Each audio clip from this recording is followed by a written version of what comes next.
बिस्मिल्लाहिर्रहमानिर्रहीम। अस्सलाम वालेकुम व्यूअर्स, आई होप आप सब ठीक हैं। Welcome back to my channel. तो आज जो रेसिपी मैं आपके साथ शेयर करूंगी वो आलू गोश्त की मेरी बहुत ही ज़्यादा फेवरेट रेसिपी है।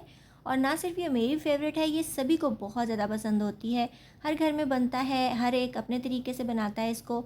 हर एक के हाथ का टेस्ट डिफरेंट होता है। सब लोग इसमें डिफरेंट मसाले ऐड करते हैं, उनकी क्वान्टिटी कम ज़्यादा होने से इसके टेस्ट में फ़र्क आ सकता है। लेकिन जिस तरीके से मैं आपको बनाना सिखाऊँगी बहुत टेस्टी बनता है माशाल्लाह। इसकी खुशबू बहुत अच्छी होती है। और इसके अलावा ये रेसिपी इजी भी बहुत ज़्यादा है, लेकिन शर्त ये है कि आपने रेसिपी को एंड तक वॉच करना है। कोई भी स्टेप मिस हो जाए तो डिश में वो टेस्ट नहीं आ पाता और सारी मेहनत बेकार जाती है। तो चलिए स्टार्ट करते हैं।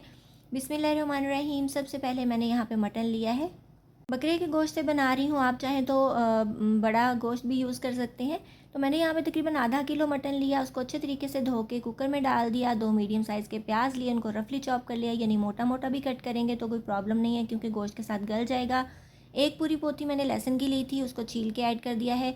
ये देसी लहसुन है, लेकिन आपके पास जो भी अवेलेबल हो आप यूज़ कर सकते हैं। एक बड़े साइज़ का टमाटर लिया था, छोटे हों तो आप 2 ऐड कीजिएगा। इसका छिलका उतारा, इसको भी चॉप करके ऐड कर लिया। इसके बाद डाली 4 हरी मिर्चें और आधा बड़ा चम्मच अदरक का लिया, उसका पेस्ट बना के ऐड किया। एक दालचीनी का टुकड़ा और एक बड़ी इलायची भी ऐड कर दी है। इससे खुशबू बहुत अच्छी आती है और टेस्ट भी अच्छा हो जाता है। हाफ़ टेबल स्पून यानी चावल खाने वाला आधा चम्मच मैंने नमक का ऐड किया। आप नमक कम ज़्यादा कर सकते हैं, लेकिन स्टार्ट में कम ही रखिएगा क्योंकि गोश्त पकाने के बाद सुखड़ जाता है और नमक तेज़ लगने लगता है। तो इसलिए आप कम डालें और बाद में ऐड कर लें अगर आपको ज़रूरत है तो। उसके बाद जी हम डाल देंगे इसके अंदर मिर्चें, और मिर्चें आप हस्बे बर्दाश्त ऐड कर लीजिएगा। मैंने तकरीबन ऐड की हैं हाफ़ टी स्पून यानी आधा छोटा चम्मच। ये काफ़ी तीखी हैं और इसके अलावा मैंने हरी मिर्चें भी ऐड की, इसलिए मैं कम ऐड कर रही हूँ। और उसके बाद आधा बड़ा चम्मच मैंने डाल दिया हल्दी का पाउडर भी। उसके बाद डाल देंगे इसके अंदर 2 गिलास जितना पानी। कुछ मसाले हम आगे जाके यूज़ करेंगे जिससे इसका असल टेस्ट जो है ये बहुत ज़्यादा इन्हेंस हो जाएगा। तो 2 गिलास पानी ऐड करने के बाद हम इसको जो है ये मिक्स करेंगे और इसका लिड बंद करके वेट चलने का वेट करेंगे। मतलब प्रेशर कुकर का जो वेट होता है उसको चलने का हम वेट करेंगे। जब वो चलने लग जाएगा तो इसको तकरीबन हमने 25 मिनट तक प्रेशर कुक करना है। और मैंने एक और वीडियो में भी मेंशन किया था कि पहले जो मीट है, मटन है, वो 18 मिनट में अच्छा खासा गल जाता था, लेकिन पता नहीं क्यों आजकल काफ़ी टाइम लगा रहा है। तो आप देख लीजिएगा कि आपका मीट कितनी देर में गलता है। तो ये 25 मिनट के बाद मैंने ढक्कन खोला है, तो ये कंडीशन है इसकी। पानी काफ़ी ज़्यादा कम रह चुका है और मीट गल गया था। तो अगर मटन गल जाता है तो आप आंच को तेज़ कर लीजिएगा ताकि पानी ड्राई हो जाए। उसके साथ साथ हम ऐड करेंगे इसके अंदर कुछ बहुत ही ज़्यादा खुशबूदार से मसाले जो कि मेरे होममेड हैं। तो मैं इसके अंदर डाल रही हूँ तकरीबन हाफ़ टी स्पून यानी आधा छोटा चम्मच भुना और कुटा हुआ धनिया। मोटा कुटा हुआ होना चाहिए, बहुत ज़बरदस्त खुशबू होती है उसकी, खुशबू खुशबू जी। तो उसके बाद मैं डाल रही हूँ इसके अंदर हाफ़ टी स्पून जितना ज़ीरा, ये भी भुना और कुटा हुआ है। ये सारे मसाले मेरे होममेड होते हैं और इससे बहुत ही अच्छा टेस्ट आता है डिश में। ये 1/4 छोटा चम्मच मैंने ऐड कर दिया है ज़ीरा, साबुत ज़ीरा। ये मैं गोश्त को भूनते हुए ज़रूर ऐड करती हूँ। अगर आप नहीं यूज़ करते तो आप एक बार करके देखिएगा कि आपके मीट की जो स्मेल है वो बिल्कुल ख़त्म हो जाएगी और इंतहाई अच्छा टेस्ट और खुशबू आ जाती है। तो ज़ीरा ज़रूर डाला करें अपने, अगर कोई भी मीट भूनना है तो उसकी भुनाई के दौरान ज़ीरे को ज़रूर ऐड किया करें, चाहे साबुत हो या फिर कुटा हुआ हो। मैंने देखा कि भुना हुआ भी ऐड किया है और साबुत भी ऐड किया है। तो अब इसको हम जो है ये घी डाल के भून लेंगे, क्योंकि आप देख रहे हैं साथ साथ जैसे जैसे मैं इसको हिला रही थी टमाटर प्याज वगैरह बिल्कुल मैश हो चुके हैं और बहुत ही अच्छा सा स्मूथ सा मसाला बन गया है। तकरीबन आधा कप मैंने घी ऐड कर दिया और इसको अच्छे तरीके से भून लेंगे 3-4 मिनट। जब घी अलग हो जाएगा और इसका कलर चेंज हो जाएगा, अच्छी सी भुनाई हो जाएगी, तब हम ऐड कर देंगे आलू। और ये 2 मीडियम साइज़ के आलू हैं। मुझे बहुत ज़्यादा आलू भी पसंद नहीं, वरना मीट का फ्लेवर कम आता है, आलूओं का ज़्यादा आता है, तो इसलिए मैंने कम ही ऐड किए हैं। आपको अगर ज़्यादा पसंद है तो आप ऐड कर लीजिएगा। इसको भी तकरीबन 1 मिनट तक भूना अच्छे तरीके से। और अब इसके अंदर पानी ऐड कर दिया शोरबे के लिए। और यहाँ जो है ये हर एक की चॉइस डिफरेंट होती है, कुछ गाढ़ा शोरबा लाइक करते हैं, कुछ पतला करते हैं। मैं मीडियम सा रखूँगी, ना बहुत ज़्यादा गाढ़ा ना बहुत ज़्यादा पतला। इसको कवर करेंगे और 10 से 12 मिनट अच्छे तरीके से पका लेंगे मीडियम फ्लेम पे।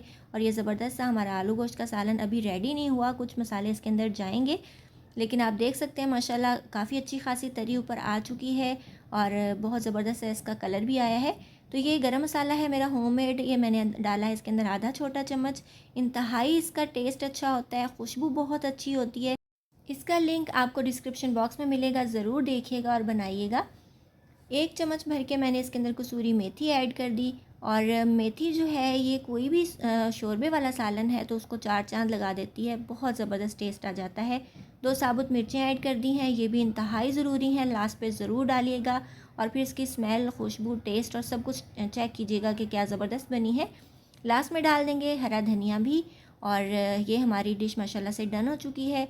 इसको मिक्स करेंगे और इसको डिश आउट करेंगे और आपको दिखाएंगे इसकी फ़ाइनल लुक। तो आप देखिए कितना ज़बरदस्त हमारा आलू गोश्त बना है। आप चाहें तो इसको नान के साथ एंजॉय करें, रोटी के साथ, पराठे के साथ, तंदूरी रोटी के साथ, चावलों के साथ। इंतहाई टेस्टी लगता है, बहुत ज़्यादा मज़े का लगता है। और डिश की खूबसूरती यही होती है कि सब्ज़ी या मीट गला हुआ भी हो लेकिन घुला हुआ ना हो। जैसे कि आलू आप देख रहे हो कितने साबुत हैं, मीट के पीसेस बिल्कुल जो हैं ये साबुत हैं, घुले नहीं हैं, टूटे नहीं हैं, लेकिन गले भी अच्छे तरीके से हैं, बहुत टेंडर और बहुत ज़्यादा सॉफ्ट है माशाल्लाह से। तो अब इसको मैं डिश आउट कर रही हूँ और उसके बाद मैं आपको दिखाऊंगी इसकी फ़ाइनल लुक। तो ये हमारा मज़ेदार, खुशबूदार, टेस्टी, लजीज और इंतहाई उम्दा किस्म का आलू गोश्त बन के तैयार हुआ है। आप ये रेसिपी ज़रूर बनाइएगा, इंशाल्लाह आपको बहुत पसंद आएगी।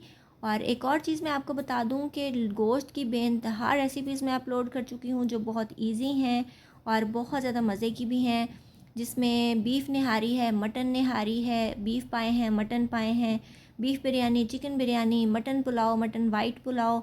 और अभी तो मेरे माइंड में भी नहीं आ रही, कबाब भी बेशुमार किस्म के हैं। तो आपने बस क्या करना है, डिश का नाम लिखना है, सामने मेरे चैनल का नाम लिखना है, तो वो डिश आपके सामने आ जाएगी।